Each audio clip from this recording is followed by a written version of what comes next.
This episode is brought to you by Accenture. When your advertising operations fall out of sync, everything else follows. Spotify and Accenture are working together to reinvent the rhythm of ad sales, using automation, analytics, and smarter workflows to simplify campaign delivery and access better data across the business. The result? Less time spent on operations, more time connecting brands with the moments and fandoms that matter most. Learn more at accenture.com/Spotify. The new LinkedIn Hiring Pro can't undo your last hire. The human postponer. They were the master of one phrase. I'll circle back on that. But 3 months later, you are the one doing all their work and wondering how big that circle is. But LinkedIn Hiring Pro can take the hiring load off your plate by automating the hiring busy work from the initial job post to scheduling interviews. Hire right the first time with LinkedIn Hiring Pro. Post a free job today at linkedin.com/quality. This podcast is part of the Robots Radio Rocket Club, a program designed to help all podcasts reach their full potential. For information about joining the Robots Radio Rocket Club, check out robotsradio.net. Welcome to Holocron History, Star Wars Canon versus Legend. Join us as we take a deep dive into the lore of the Star Wars universe.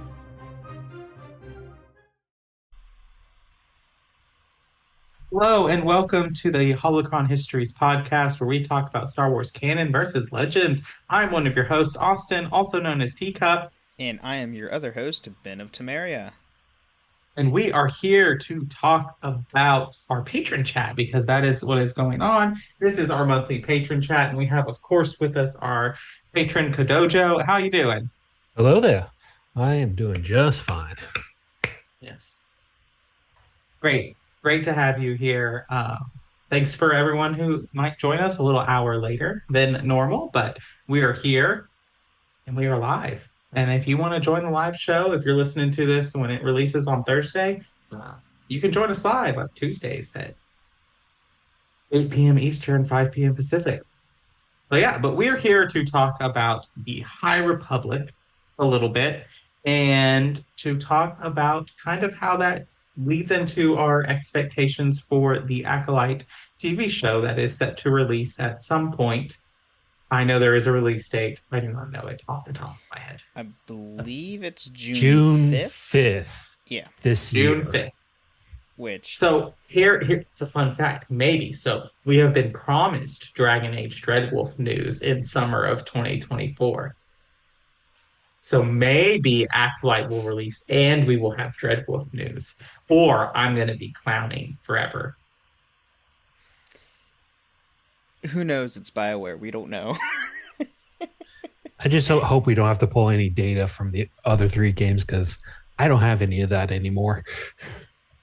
That's what YouTube's for.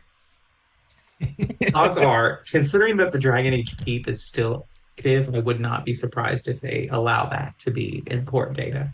But oh, absolutely. The Dragon Age Keep gets updated. Yes, they update the UI and some of the stuff in the back end just to keep it relevant, because more than likely that, funny enough, that's probably the only way we're going to be able to import our history from the first 3 games into Dreadwolf. Yeah. Because since it'll be on new consoles again, just like how Inquisition came out on new consoles, the import data thing probably won't be there unless you connect it to the internet. You could import on 360 because it came out for PS3. That's true. Could you import it directly in the console storage though? Yeah. Oh, see, I only played on Xbox One, so on the 360 version you could, not on the one, because the storage for 360 games on the 1 and 4 are off the cloud basis. Right. But this is not the Dragon Age Lorecast. That's Austin's other show. No. True.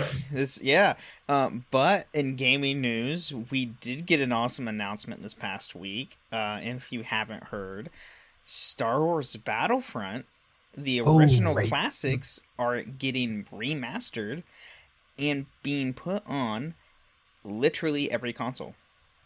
And not only are they remastered, better graphics, more maps, more heroes, and 64-player online. Have we gotten an announcement of this platform? So what? Have we gotten it? Because Squadrons was cross-platform play. I don't know if they've announced it as a cross-platform. That's what I need. Is I want to play with all my friends, but I'm like the only one who plays on Xbox other than that. I play on Xbox. I said other than you. Oh, other than me, yeah. I'm looking at the Steam page for it. I haven't gone that far yet, but there are 2 new hero characters coming. Do you want to know what they are? I believe it's Fisto. Asajj Ventress and Kit Fisto. So those were actually DLC characters in Battlefront 2, I believe. Really? Yes. They were only... I think they were they only released on the PlayStation version? I think they were released on both versions. I played it on Xbox, but that kind of reminds me, because if it was Xbox, when I was playing that game, my dad was on a big kick of no consoles on the internet. So I doubt I got the DLC. So they haven't... Okay, yeah, they haven't announced if it's crossplay or not yet. Now, the game does come out March 14th, so that's literally in, 2 weeks. I know. I am going to, I'm basically buying it and saying it's my birthday present. Right. And it's also on sale as well. Yeah, it's on sale, too. Because 20% off. It's weird. Well, I mean... You can actually download, well, at least on Steam and on Xbox, you can download the original versions of Battlefront 1 and 2. Yeah, I own Battlefront 2 2005 on my Steam. I might go play it. I own them on both on Steam and both on my Xbox, because I think they were free for Xbox Live Gold or something like that. But yeah, you can actually it's on sale because since they're already released games from 2003, 2004, they're just, hey, we're going to bundle these together with online features now. And mind you, these online features are going to be bigger battles than Battlefront 2 2018. Because they only supported 20 players. Yeah, I can only imagine. They have to allow crossplay. I can't see them not doing it. If they don't, that's one big downside. But regardless, what I'm happy for is we actually finally have Conquest. Yes, I'm so happy. This is what I want. When we figure this out, if it is crossplay, we are doing the Holocaust Histories match. Yes. I am down for it. I'm so bad at shooters. And so, but I love Front 2, the 2005. It is the best. I'm so stoked. I might buy it both on Xbox and Switch so I can play it. Handheld and... I mean, granted, it'll look fine on Switch because it's still 2005 graphics, just up-resed a little bit. They're just updated and up-resed. Yep. But anyway, sorry, side comment. I'm looking online and on Screen Rant. Supposedly, cross-gen multiplayer is supported. Okay, that's just PlayStation 5 to PS4 and then Xbox One to Series X. Yeah. Okay. Are they allowed the PC? I don't know. I hope so. We will find out in 2 weeks. So the servers have never been taken down for the original game. True. Unless they're using the same servers. Yeah. Because I'm pretty sure that you can go up and still play multiplayer on Battlefront 2005 if you have it on Steam.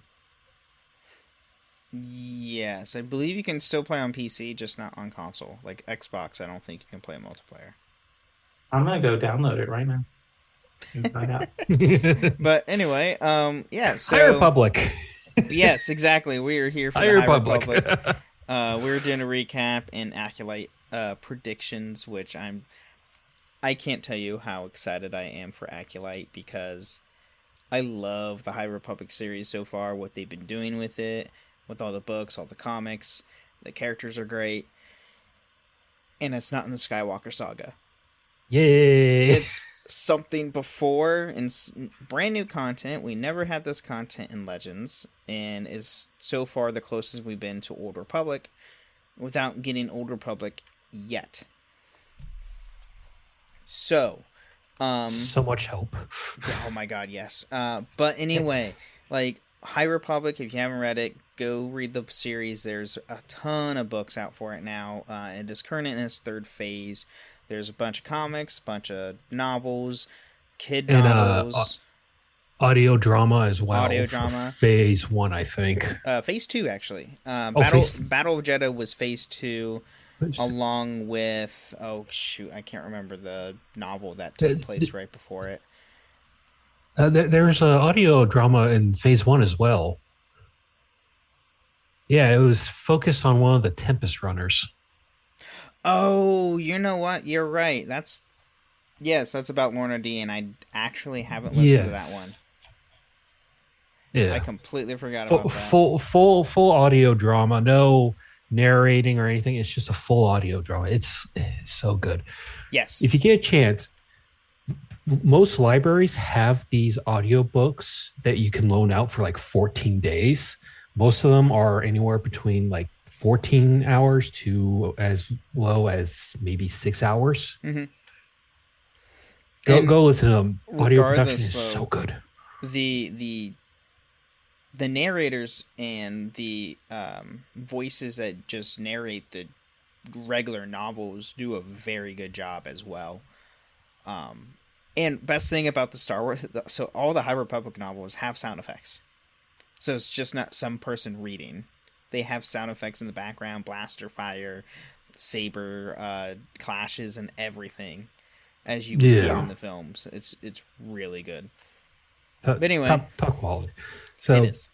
High Republic's series did start with Light of the Jedi, which was the first book. Literally placed in 500 something? No, 232 BBY. 232. Yes, okay, I believe so. It's all about Starlight Beacon, which is a space station that that the Republic is building and putting in the Outer Rim, so they can bring in the Outer Rim into the Republic space and all that. The frontier. And the communications out in the Outer Rim is non-existent. This is supposed to help boost the communication, help explorers out there in the middle of nowhere. And this station is mobile. It can go places. It's like Death Star Death Star 0.1. Well, I'm thinking if you ever seen the Justice League animated series, think of the Watchtower. Yeah. It's essentially, and if you look at the structure, like in the comics, it literally looks like the Watchtower, just bigger. And it's a collaboration with the Republic and the Jedi. The Jedi have their own small little tower but they are essentially in charge of it, though. Yeah, and we meet one of the main Jedi throughout the High Republic novels, which is Avar Kriss. She's the Marshal of Starlight Beacon, and fun fact, she essentially has battle meditation as a Force ability. Yeah. So if any KOTOR fans likes battle meditations with Bastila Shan, Avar Kriss basically has that in now the current canon.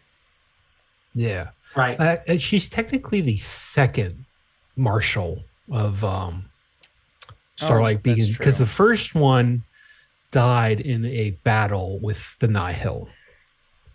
That's right. Which we'll talk briefly about a little bit later, but the first phase is essentially introducing the Nihil, because in the first book there's a collision in hyperspace. Yep.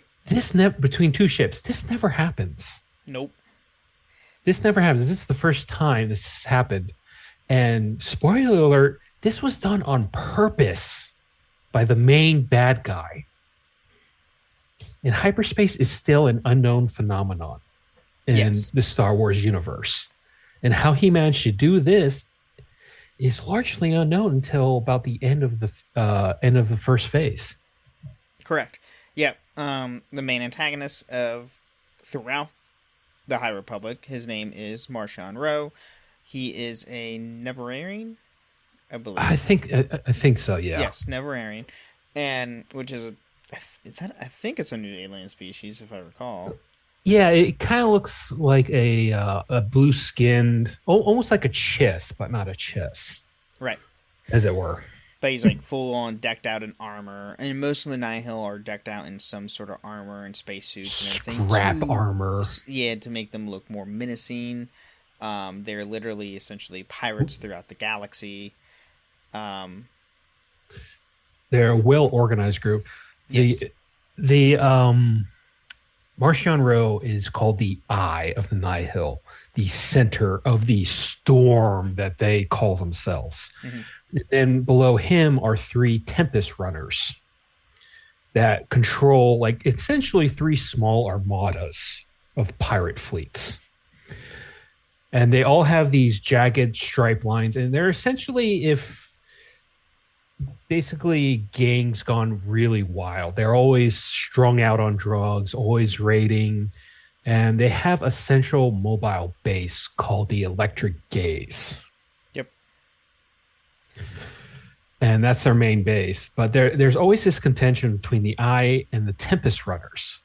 Now, spoiler alert, Marchion Ro doesn't care who's the Tempest Runner. He will literally sacrifice an entire storm, which is what a group is called underneath Tempest Runner, to achieve his goals. So I can raise another storm if I want to at any point in it. And also with Marchion Ro, he inherited the title of the Eye from his father, who he murdered. Mm-hmm.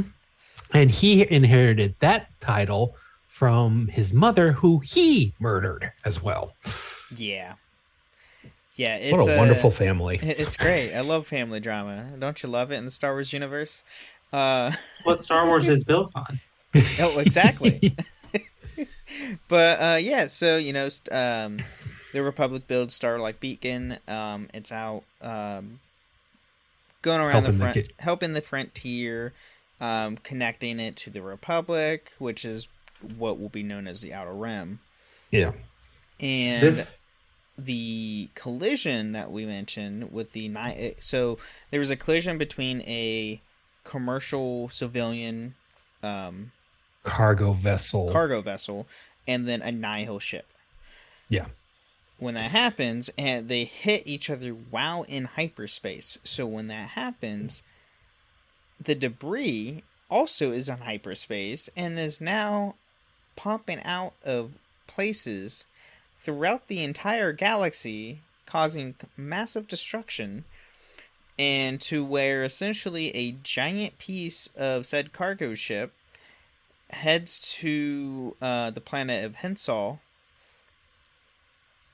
in which and Hensal's in the sequel trilogy, if I recall, right? I don't remember. I'm sorry, I can't remember either.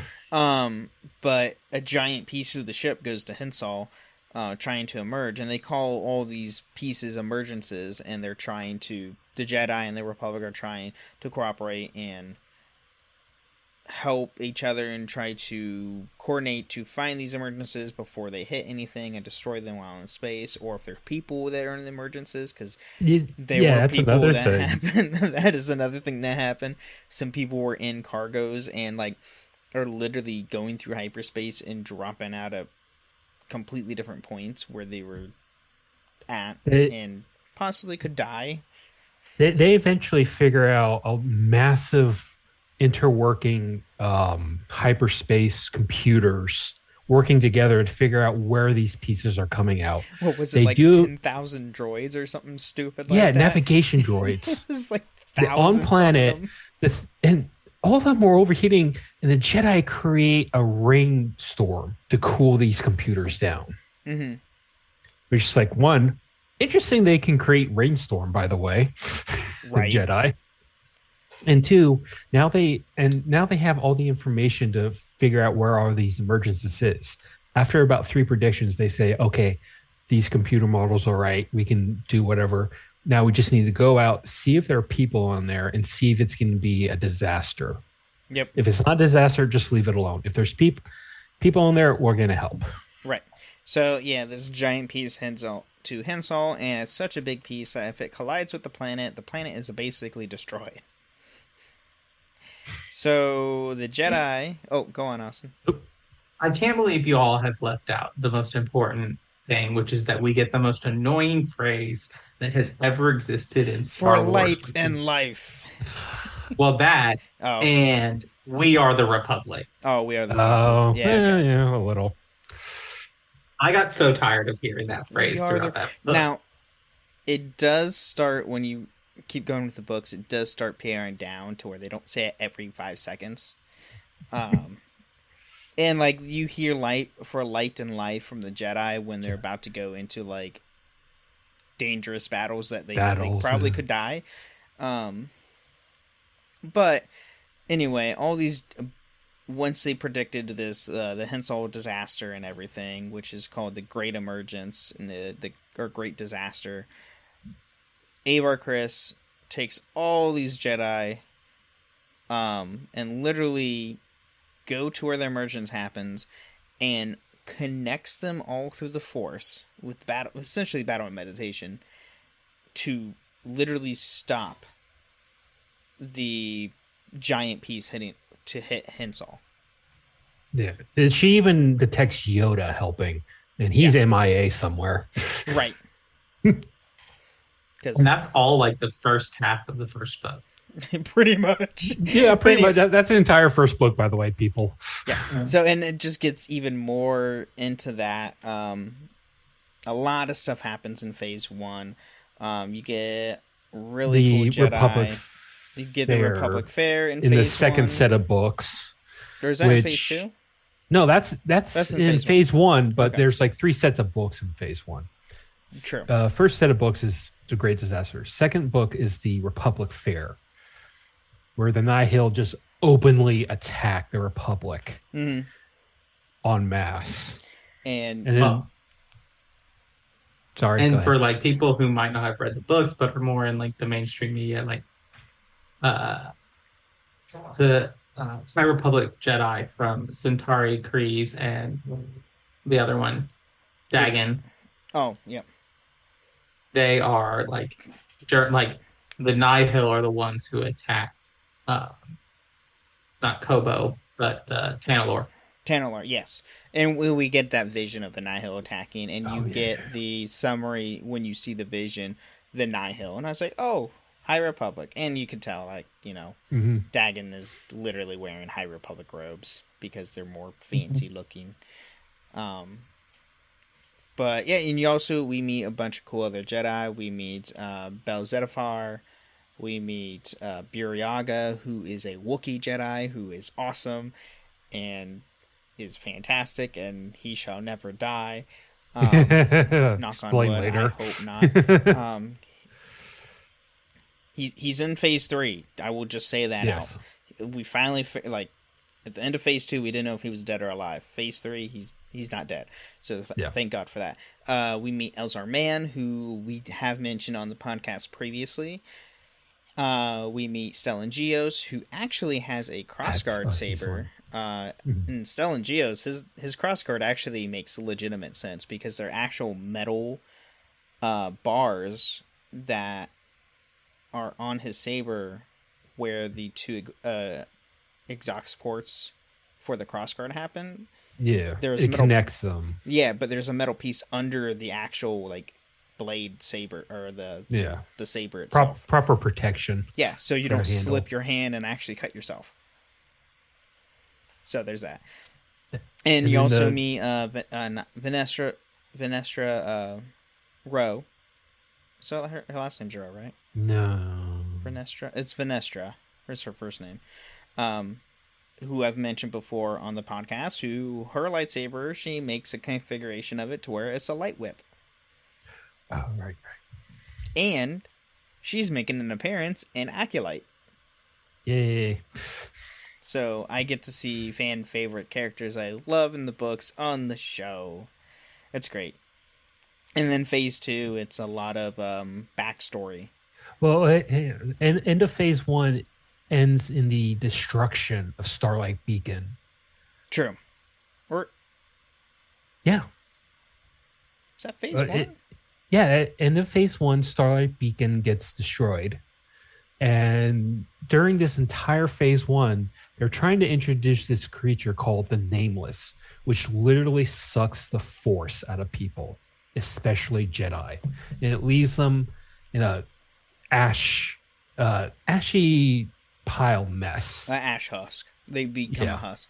I believe that's actually phase 2 because I just got done finishing that not long ago. But it's all in all three phases. Is it? Nameless. Yeah. Well, the Nameless are. Yeah, the Starlight Beacon destruction, I believe, is the end of phase 2. No, phase 1. It's like the very last book they publish. Starlight Beacon is under assault, and they rip it in half and drop it on a planet that's in phase 2. What? Yeah. I don't remember that being the order. I might be out of it though. Like, there's so many High Republic books. So many. Yeah, it gets dropped on. It gets dropped on Arano or Irem. I think Irem. Irem. Yeah, the Water World. I know the Water World. Right. Yeah. Yeah, because there's the phase 2 adds the Battle of Jeddah and Path of Deceit, which is like the prequel to the events that lead up into the actual High Republic. Yeah. I'm looking at the list right now, actually. And that also includes... Okay, yeah, most of phase 2 is backstory. Yeah, phase 2 takes place about 150 years before phase 1. Yeah. And then Horizon Storm. But yeah, Starlight Beacon gets destroyed in the end. And then at the beginning of phase 2, we see the beginnings of what creates the Nihil. Fallen Star, which was the one that had...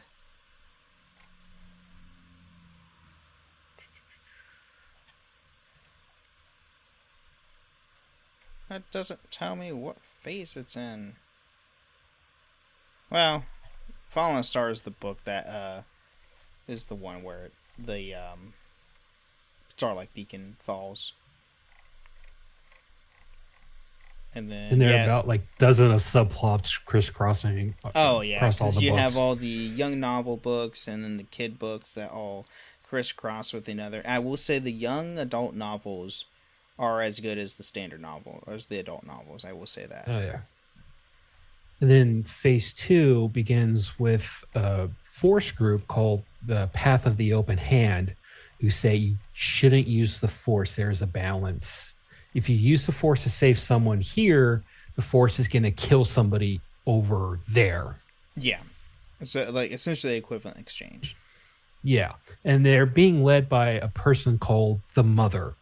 Now, the Mother identity doesn't get revealed till the end, but the Mother is literally manipulating the entire group to become essentially a terrorist organization. Yeah. And they kill 2 Jedi with a Nameless. Then they go to Jeddah to create the battle there to steal relics, which is another subplot across the entire phase 2 section, is that they're sending out kids to steal relics, especially 2 specific relics that turn into a scepter that allow the Mother to control the Nameless. Yep.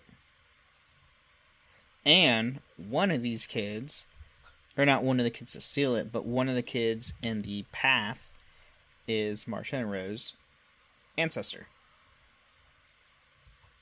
Yeah. Because once you get to phase 3, it gets interesting, specifically with Marcia and Rose, because I have a very strong feeling he's going to become something. Yeah. And so, meanwhile, the mother is having political power issue with the guy, a person named the Herald. Those two are pretty much fighting for control over the path of the open hand. And after the Battle of Jeddah, which pretty much ruins Jeddah for the most part. Yeah, and we see Jeddah. And there's a Jedi dark Survivor. side cult there.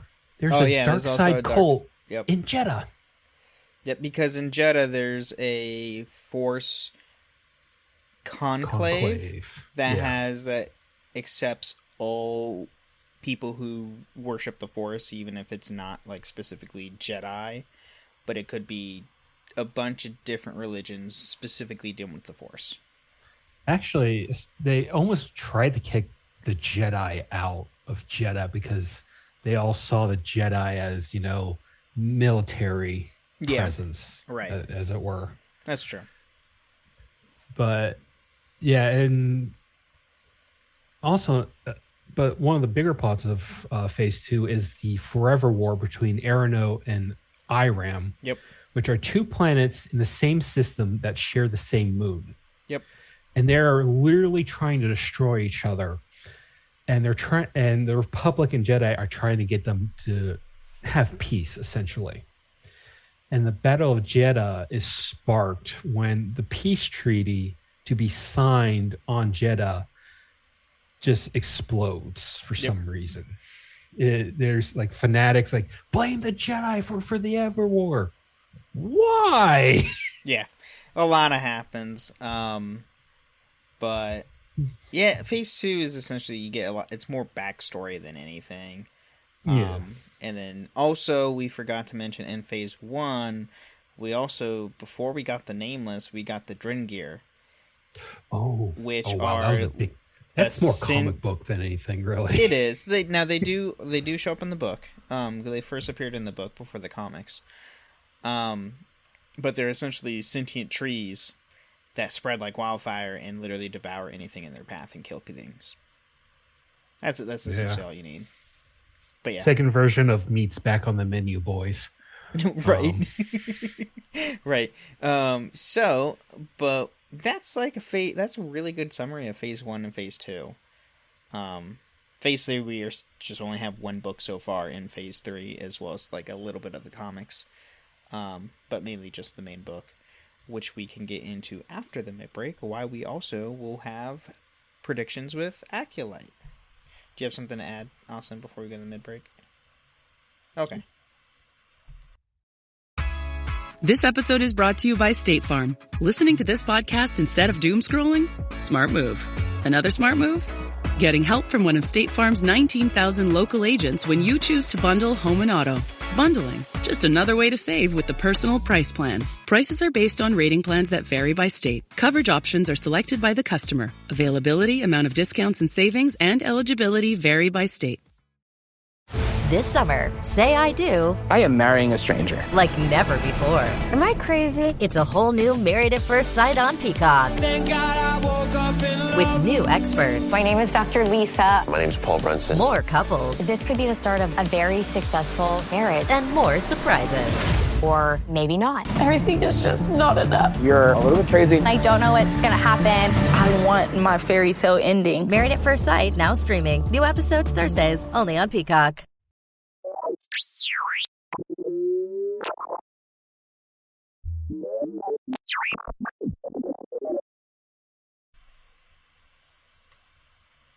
All right. Well, welcome to the middle of the show where we talk about all things going on with the podcast. We take this time to thank our patrons like Kadojo. Thank you so much to all of our patrons who support us. We greatly appreciate that. If you'd like to come on these chats, if you'd like to hang out with us, if you'd like to support us in any way, you can do so at patreon.com/holocronhistories and go and check us out there. You can also help us out by leaving ratings and reviews on Apple or Spotify. Let everyone know that you love this podcast. If you leave us 5 stars and a comment or kind words on Apple, read it out on a future episode of the show. Yeah, and we do have a comment this week on our last week's episode of Darth Malgus from Woject saying, I can't believe you guys actually saw my comment and did an episode on it. Thanks. You're welcome. Yes, we do. So if you want to suggest episodes, we'll eventually get to them. Oh, absolutely. Yeah, so other than that, come hang out with us on Discord. Just pick one. You'll find us there. And then you can also check us out live, as I said at the beginning of the episode. Check us live every Tuesday at 8 p.m. Eastern, 5 p.m. Pacific at Ben of Temeria, twitch.tv/Ben of Temeria, who has now, congratulations, reached affiliate. So thank you for everyone who tunes in and supports that. Yes, I appreciate all of you who got to this far. And I will hope, and I plan on, at least, if you're hearing this, it would be too late because it's going to be the day before. Wednesday, I am going to be streaming Final Fantasy. But if you are listening to this on Thursday, tune in when I go live Friday because I will be playing Final Fantasy VII Rebirth on stream. Yeah, because that's coming out Thursday night. Or Thursday. But I work Thursday night, so Friday stream it is. Did I play the original? I can play the original Xbox. Final Fantasy? 7, yeah, it's somewhere on there. The original, like the really crappy one. On what console? On Xbox. 7. It never came. 7 never came out on Xbox. It exists, man. I can download it. Maybe now. Maybe, I don't know if it. I know they put some Final Fantasies on Xbox. Sony's Square has been pretty nice now, and Sony's not being as mean. But anyway, yeah, go check that out when I go live. It's going to be fun, and all I will say is Tifa. Yes. I don't know what that means. Okay, good. If you're a Final Fantasy fan, you know exactly what I mean. But anyway, let's get back into more High Republic. What if I told you you only have 12 hours to legally have sex? To finding true love. Or just like a good guy. From the director of Easy A and Anyone But You. This whole thing is nuts. There's nothing traditional about this night. On August 7th, the clock starts on the summer's biggest rom-com. I'm Owen. Allie. What about you and me? Monica Barbaro, Callum Turner. I've been told I'm a 7. By who? Your mom? No, she thinks I'm a 10. One night only. Rated R. Only in theaters August 7th. All right, we're back from the mid-break, and now just a little. I just want to say one quick thing about Final Fantasy. Oh yeah. Kingdom Hearts is a Final Fantasy game. You can never change my mind. You're not wrong, and I will never. So, if no one knows already, I host the Final Fantasy Lorecast with two of my co-hosts. I listen. And I will say, we will never bring up Kingdom Hearts on the Final Fantasy Lorecast because it's too convoluted. Okay, so anyway, Phase 3. Yes, Phase 3. So I'm currently actually towards. I have like a half hour left on the first Phase 3 book. The next one's not until actually next week is the next book, which is I'm excited for. Yeah. But a lot happens because it's a year after the events of the fall of Starlight Beacon. Geostelin is dead. Elzar Man leads the counteroffensive. The Jedi are literally hiding in the temple, except for a handful that are allowed to go out. And there's a giant energy wall that the Nile put up out somewhere in the Outer Rim, to where they have their own sector now that the Republic can't even get to. Oh yeah, the Stormwell. How could I forget about that? Yeah. And a lot of Republic soldiers have died because they tried to penetrate it with force, and if you use to get near to it, it will basically destroy your ship. Or if you try to hyperdrive through it, it will destroy your ship. Yeah, there's actually if you try to hyper jump into it, it'll tear your ship apart. Mm-hmm. Which I'm sorry, where did this technology? Where was this Disappear to? before? Right. Yeah. Yeah, I know. Who knows? We'll probably get that in the next upcoming books. But I don't want to spoil too much of the actual story in Phase 3 since it's fairly new. Yeah. But something happens with Martian Rowe in Phase 3 where he starts hearing things. Does he? He does. And let alone, he did take down a Jedi back in Phase 1 and took his lightsaber. So he does have a lightsaber. Lodestone. Yeah, Graydon Lodestone. Graydon Lodestone, who's actually in the Disney's kids show, Star Wars kids show. I can't remember what it's called. The High Republic show? Yeah, he's in there for like one episode. What? Him, his apprentice, and Bell Ember, the Charhound. Oh my god! Oh, you know what? I didn't know that. I haven't watched that because it's a kid show. A kid show, yeah. But I saw a quick clip of him on YouTube. He's in that show. Wow. For like one episode. The kid show takes place well before anything that Nihil happens. I don't know what timeline, but it does seem to be just before Phase 1, I think. Okay, well that's good because those kids don't deserve the Nihil attack. Because the antagonist of the show is another Nihil their age trying to steal stuff. Oh, really? Yeah. Oh, wow. It's like a little Nihil kid with a little baby pig man. What are they called? Oh, an Ugnaught? No, not Ugnaught. Oh. The big green ones at Jabba's palace. Oh, Gamborians. Gamborians, maybe. Yeah, but there's little baby ones. Something, yeah. Yeah, and then a sort of a pod racing repair droid as well, I think. Oh, I love the pit droids. Maybe not a pit droid, but some other kind of droid. Okay, that's right. And they're the main antagonists of the show, besides, weird stuff. Well, the more you know. But, going into our predictions for Acolyte, I have a strong feeling Martian Rowe is going to be part of Acolyte. Yeah, I feel like we'll probably get a live version of Martian Rowe. So this is just speculation. I don't know this for sure. I don't know anything going forward after the book I'm reading or almost done with. I have a very strong speculation that Martian Rowe is going to somehow become a dark side user. I don't know. Oh, and by the way, listeners, the Nihil group is not force sensitive at all. It is not part of the dark side. No, it's just they're just a band of pirates. But currently in the current book with him hearing voices of people who are dead.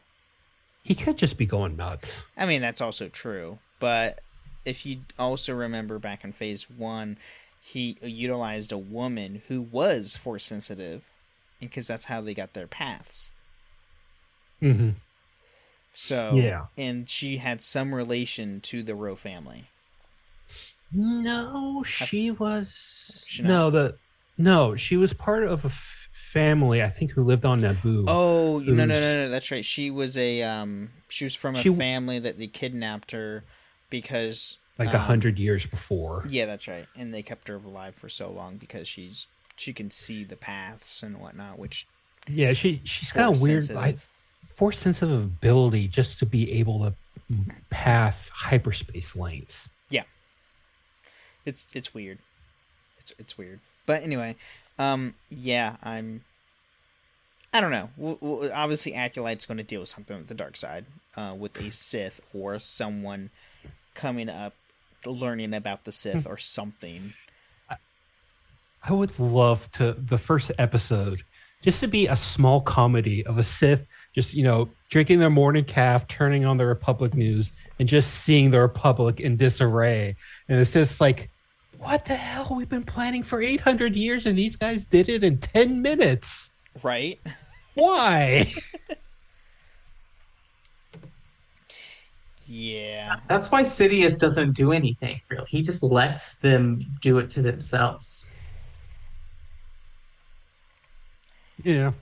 I was reading the Red Blade Inquisitor, or Inquisitor with a Red Blade, and in the book it says that Jedi are slowly being killed off throughout the war. Like he's actively whittling them down slowly but surely with the war effort. But anyway. Yep. Trying to see what characters. Okay, so what's Star Wars Eclipse? I keep getting the Acolyte and Star Wars Eclipse. So Star Wars Eclipse Star Wars Eclipse is the Quantum Dreams game that is being developed that is going to be set in the High Republic era. Oh, now I'm just confused. Yeah, so if you don't know the studio of Quantum Dreams, they made Detroit Become Human and Heavy Rain, primarily. And they are developing a game that is going to be taking place in the High Republic. But we don't know exactly what it fully entails or when it takes place in the High Republic. We don't know if it's before or after the Nihil, so...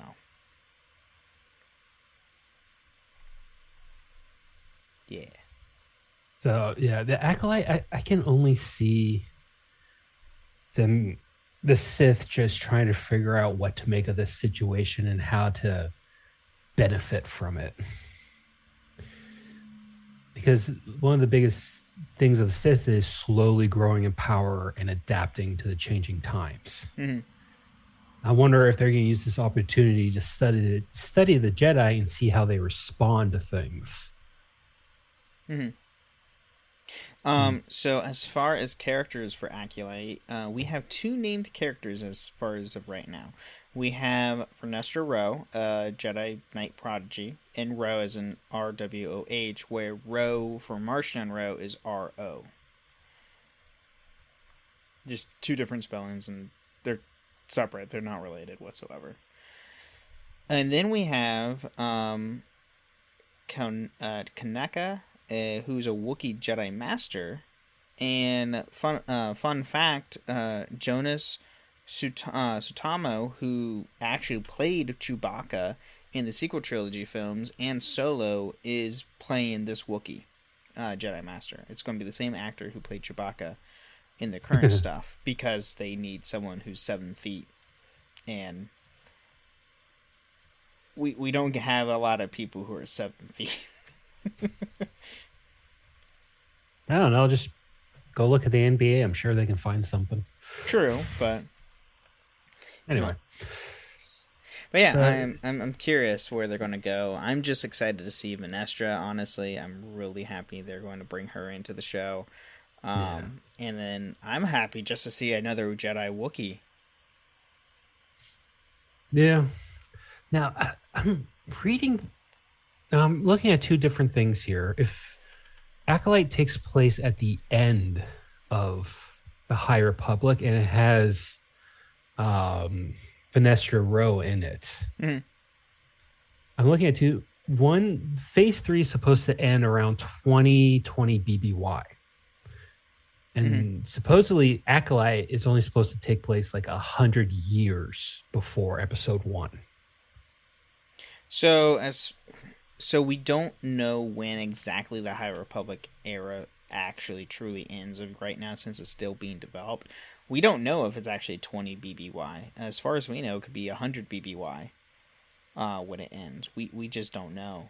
I have a feeling the High Republic era itself, like book-wise, it's going to foretell the ending, and then it'll get into the Republic era, which is what we have for like the prequel trilogy. But who knows? I don't know. I just know we know that the High Republic era started around like 500 BBY or something like that, and then they're currently in like the 200s, 220s BBY. So the timeline isn't like fully fleshed out yet because it's an ongoing series, and I feel like Lucasfilm and Disney are going to pretty much like use this as a good way to bring in new content to Star Wars and keep the High Republic going forward. And I don't think we'll see a true end to it. I in don't the know. coming years, because I mean we only have the books, we only have the comics, we have one game being developed as we know of, and we just now have one TV show coming out. I feel like they're still going to do a lot more with the High Republic going forward. I don't know. I'm kind of hoping they take this momentum with the High Republic and shift it to the Old Republic. Oh yeah, I mean, let's be honest. Everybody's hoping for that because everybody wants an Old Republic content. It is so good because As you got long so as many they- Sith, so many Jedi. Right. As long as they keep it the same. Yeah. Which, hopefully Lucasfilm learns, that's probably the way they should go. So, but yeah, I mean, I'm super pumped for Acolyte. Austin, do you have any comments for the show or anything? Well, granted, I don't know a lot about the High Republic. So I am, obviously like it's Star Wars. I'll eventually watch it. Eventually, probably we'll watch this one. But I think it'll be interesting to see what they intend if they're going to follow this dark path. But it's going to lose me if this is like dark side actually isn't the dark side kind of show. Oh, fair. I don't know. All I know is I'm hoping to see Old Republic nods in Acolyte. Yeah, I assume there will be a lot of Old Republic nods. I'm hoping what I would really like, and this is like kind of dreaming and getting in there, I would like this to be much later than the rest of the High Republic. And to see maybe like maybe not Sidious, but like young Pelagius or Plagueis, young, like that kind of style. Okay. That would be cool. So- Gojo, you had something? Well, no, I was just thinking a possible plot point is that the Darksiders and Jedi are in a race for a stash of Sith artifacts, and one of those artifacts could be from Darth Malgus holocron. Malgus. There was a lot of speculation when the series was announced that we could possibly see Revan's holocron, because he does leave one for Sith. Now, this was when he was a Sith. Mm-hmm. He does leave. I would be sad. I would be a little frustrated if it's Revan's holocron, because I don't really want them to touch the Bane trilogy. I just want them to say like, "Hey, yes, this happened." Right.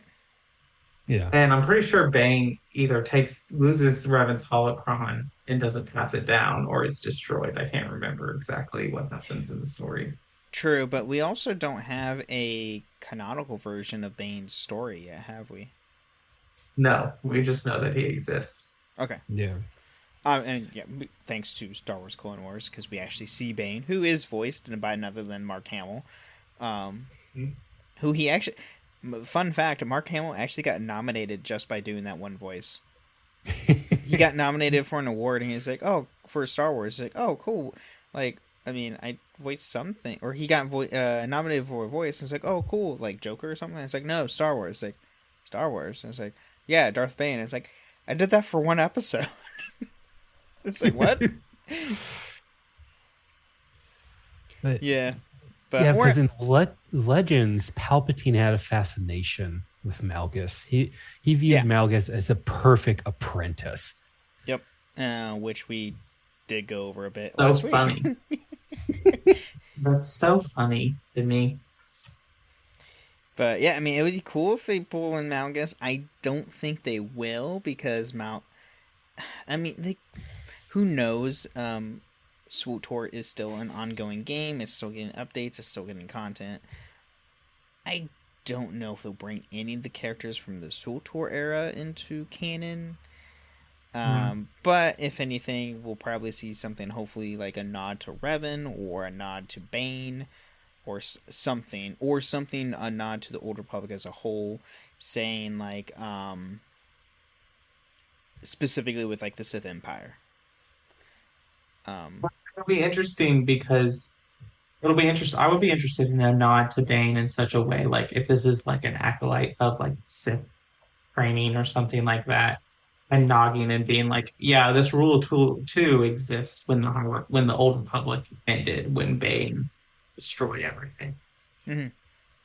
And in the Phantom Menace, during the funeral, you see Windu and Yoda talk about two there are, no more, no less. So at some point, the Jedi do know that the Sith did survive, and they operate in pairs. Correct. Which did we talk about that last week? Or on the Rule of Two episodes? Yeah. I'm pretty sure. So Yoda and then they know, but it's interesting to me how that's going to happen because, like,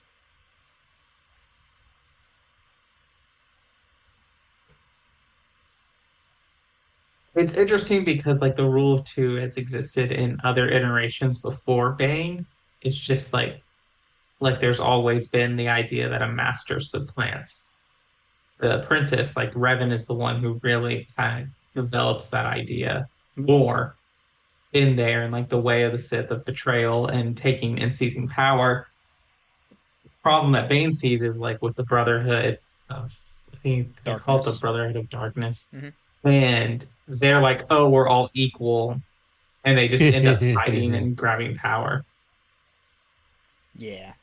Yeah, in the Legends book, Bane says, yeah, all the Sith do is just infight and bicker, make themselves weak for the Jedi who are unified to swoop in and just destroy everything.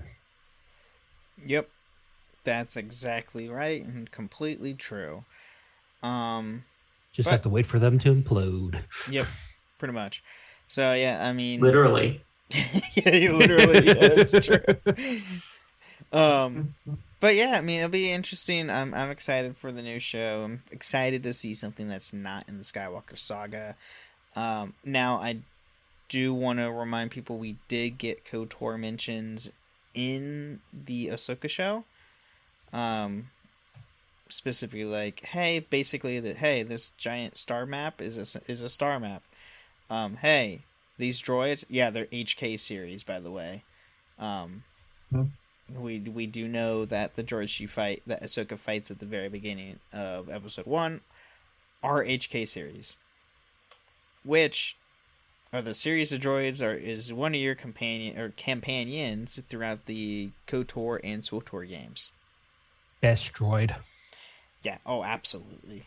HK-47, HK-51, HK-55, best droids ever.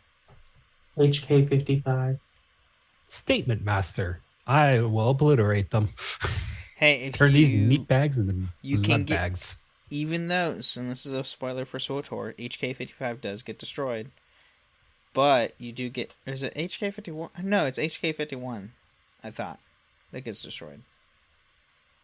It's not 51, because 51 is in the Restore Content mod, or 2.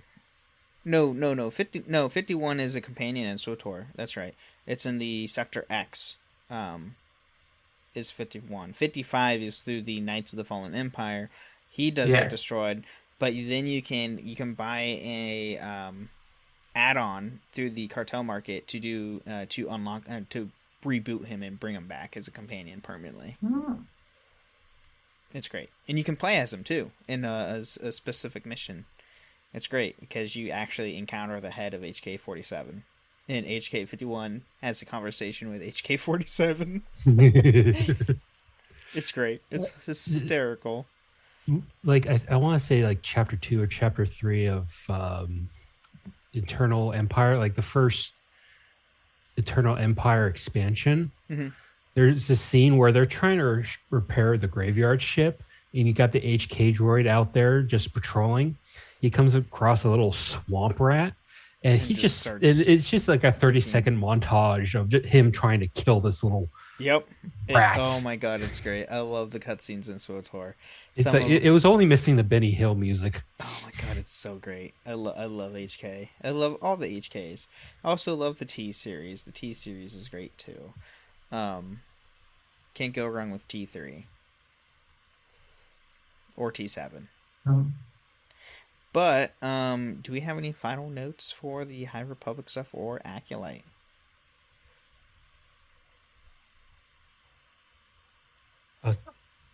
Teacup, anything? Because I have a small little rant, quick 2-second rant. Do it. Do it. The entire Phase 1 Republic set is all Yoda's fault. In Phase 2, we get the Nameless early, and Yoda and another master says, the two of us should investigate this and not keep any notes, involve anyone else, not even the Republic in this at all. And then they walk out the door and go their separate ways. I am fairly certain they never investigate the Nameless. Well, they start investigating. They knew about it 150 years before, and Yoda did nothing. You are right. I forgot about that. Yeah, that happens in the backstory stuff. During the Night of Sorrow in the last book of Phase 2. Yeah. There's a big battle. There's about like 5 Nameless running around killing Jedi and other Force sensitives. They eventually die, and Yoda and Jedi Master's son say, the two of us should investigate this. And they never do. There's no record by the start of Phase 1 of these things existing. None of the Jedi know about it. Yoda's off God knows where, and the Jedi have no clue what the hell these things are. And they knew about them about 150 years before. Yeah. And Phase 3, they start Yoda actually, we need to investigate these things. What? I am convinced the downfall of the Jedi is Yoda's fault. This Palpatine did little to none. It was all Yoda's fault. And also in Phase 3, they also bring in a Dark Jedi to help with the research of the Nameless, because this Dark Jedi survived an attack by the Nameless and dedicated his entire life and used the dark side of the Force to prolong his life, specifically to research the Nameless. And the Jedi call him a heretic and try to kick him out. Well, they do kick him out, but Yoda brings him back into the fold to help to investigate the Nameless. Even then, they're still trying to kick him out. Oh yeah, they didn't approve, but they couldn't go against Yoda's words because it's Yoda. Okay, rant over. That's fair. Understandable. Fair enough. But yeah, thank you, Kodojo, for joining us. Do you have anything else to plug in before we head on out?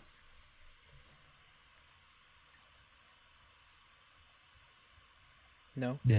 No. Okay. Nothing. You can find me on the Discords. I refuse to join social media.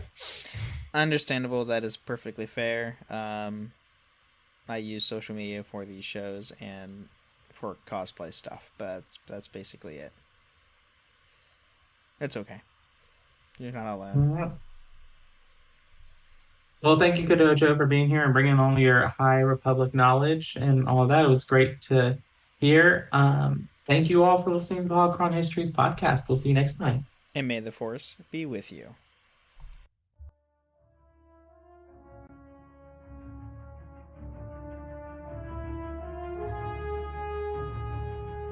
Thank you for listening to Holocron Histories, Star Wars Canon vs. Legends.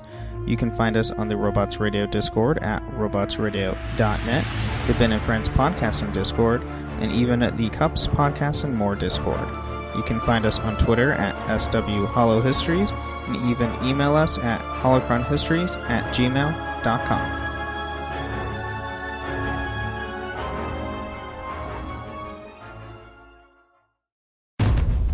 Queen Carvania stood haloed by the morning sun. An army hung on her every word. My champions, I have sold my chariot on Carvana. 'Twas a lovely SUV, an inexplicably queenly offer. They're even coming to the castle to collect it. Tonight, we feast! An offer you can feast on. Sell your car today on Carvana. Pickup fees may apply. Hey, it's Ryan Reynolds here from Mint Mobile. Now, I was looking for fun ways to tell you that Mint's offer of unlimited premium wireless for $15 a month is back.